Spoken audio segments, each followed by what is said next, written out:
আওয়ামী লীগ কিছু কিছু দৃশ্যমান উন্নয়ন করছে। সবার আগে বাংলাদেশের স্বার্থ, বাংলাদেশের সার্বভৌমত্ব এবং জনকল্যাণ সেটি নিশ্চিত করার জন্য সবাইকে কার্যক্রম নিয়ে নেতৃবৃন্দকে অবহিত করার। বিএনপি নির্বাচনের পূর্বে যে ইশতেহার ঘোষণা করেছিল, সেই ইশতেহার অনুযায়ী আজকের ৮০ দিনে বিএনপি কতটুকু কাজ করতে পেরেছে, যে কমিটমেন্ট দিয়েছিল জাতির সামনে, সেই কমিটমেন্টের শুরুটা করতে পেরেছে কিনা, এই বিষয়গুলো মূলত বিভিন্ন মন্ত্রণালয়ের দায়িত্বপ্রাপ্ত মাননীয় মন্ত্রী যারা রয়েছেন তারা এগুলো আমাদেরকে অবহিত করছেন। এবং আমাদের যদি কোনো প্রশ্ন থেকে থাকে সেগুলো আমরা সেখানে মন্ত্রীদেরকে জিজ্ঞেস করছি, ওনারা জবাব দিচ্ছেন। আজকে সেশনটা হলো তো মূলত গভর্নমেন্টের এই কার্যক্রম নিয়ে নেতৃবৃন্দকে অবহিত করার। এবং তৃণমূল সরকার রাষ্ট্র পরিচালনার দায়িত্বে এসেছে, সেই সরকারের মাননীয় প্রধানমন্ত্রী জনাব তারেক রহমান আজকে বিএনপি এবং প্রধান অঙ্গ সংগঠনের নেতৃবৃন্দকে সারা দেশ থেকে এখানে এনে আমাদের তৃণমূলের প্রতি যে বার্তা দিয়েছে সেটা হচ্ছে কিভাবে জনগণের পাশে থেকে, জনগণের সাথে থেকে, জনগণের ক্ষমতায়নের মাধ্যমে রাষ্ট্র পরিচালনায় বিএনপির যে ইশতেহারে প্রণীত বিভিন্ন নীতিমালা রয়েছে সেগুলো বাস্তবায়ন করা যাবে। মূল উদ্দেশ্য জনগণের দল হিসেবে বিএনপি নিশ্চিত করতে চায় মাননীয় প্রধানমন্ত্রীর নেতৃত্বে নির্বাচনের প্রতিটি প্রতিশ্রুতিকে যত দ্রুততার সাথে সম্ভব স্বচ্ছতা, ন্যায্যতা এবং ক্ষমতার ভিত্তিতে সেগুলো বাস্তবায়ন করা। আজকের এখানে একটি কর্মসূচি হচ্ছে, তার মাধ্যমে মাননীয় প্রধানমন্ত্রী সারা দেশ থেকে আসা বিএনপি এবং অঙ্গ সংগঠনের নেতৃবৃন্দের মাধ্যমে তৃণমূলের একসাথে একটি সম্পর্ক স্থাপন করছেন এবং তৃণমূলের কাছে সেই বার্তাই দিচ্ছেন যেখানে বাংলাদেশের জাতীয়তাবাদী শক্তির ধারক হিসেবে প্রতিটি নেতাকর্মী যেন জনগণের পাশে থাকে, জনগণের সাথে থেকে, জনগণের আশা এবং আকাঙ্ক্ষার প্রতিফলনে যেন রাষ্ট্র পরিচালনা আছে।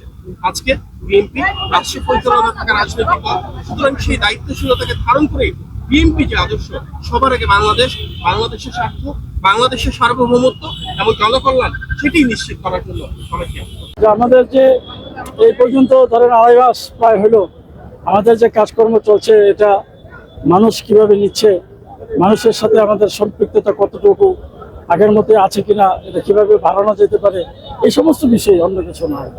এগুলো নিয়েই এক একজন ধরেন এক একভাবে যারা যে সমস্ত মন্ত্রণালয়ের মন্ত্রী মহোদয়রা কাজগুলি করছেন তারা কি করছেন সেগুলি আমাদেরকে জানানো, আমাদের নেতৃবৃন্দকে জানানো যে আমরা এভাবে কাজ করছি।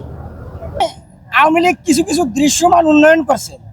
৫ টাকার জিনিস ৫ কোটি টাকায় ওনারা ব্যয় করে বাকি ওই ৫ টাকার পরে যেটা থাকে ওটা লুটতরাজ করছে।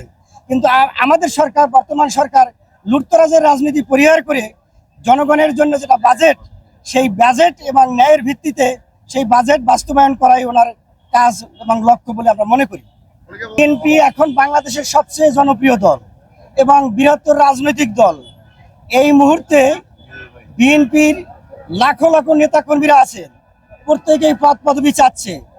আপনার এই প্রত্যেককে পদ পদবি দেওয়া সম্ভব না, তবে আমরা মনে করি কাউকে পদ দেবে, কাউকে চাকরি দেবে, কাউকে কাজ দেবে, আস্তে আস্তে ৫ বছরের মাথায় এটা সমাধান হয়ে যাবে ইনশাল্লাহ। আমি শরীয়তপুর জেলা স্বেচ্ছাসেবক দলের সভাপতি। আমি ওই জায়গায় কার্ড বিতরণ হয়েছে আমি জানিই না। আমার কথা বলি, আমি জেলার একটা দায়িত্বে, সো আমি যখন জানি না তা কোন নেতাকর্মীর টাকা বা হাতিয়ে নেওয়ার কোনো সুযোগ তো দূরের কথা, ওর কাছেও যেতে পারে না। ওইটা প্রশাসনিক ওইতে ডিসি মহোদয়ের নিকট যায়, টিওনো মহোদয়ের নিকট যায়, এসপি মহোদয়ের নিকট যায়। এরা যাইয়া যাচাই বাছাই করিয়া এবং পৌরসভা মেয়র যারা প্রশাসনিক ক্ষমতায় বর্তমানে আছে, প্রশাসনিক তো এখন মেয়র যারা আছে, তারা এটা ডিস্ট্রিবিউশন করে।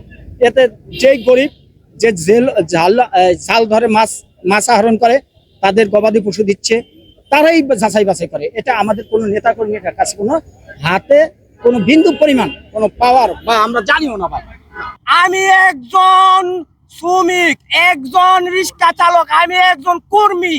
আমি নিজেকে নিজে নেতা ভাবি না। আমি তারেক রহমানের শ্রমিক, জিয়াউর রহমানের শ্রমিক, খালেদা জিয়ার শ্রমিক হিসাবে আমি সবসময় সবখানি থাকি ইনশাল্লাহ। আমি কোন নেতা হিসাবে না। গ্রুপিং তো বড় দল থাকবেই, কিন্তু ব্যক্তি স্বার্থে ঊর্ধ্বে দলের কাজই করতে হবে। আর বর্তমান সিচুয়েশনে দলের গ্রুপিং করে তো কোনো লাভ নেই।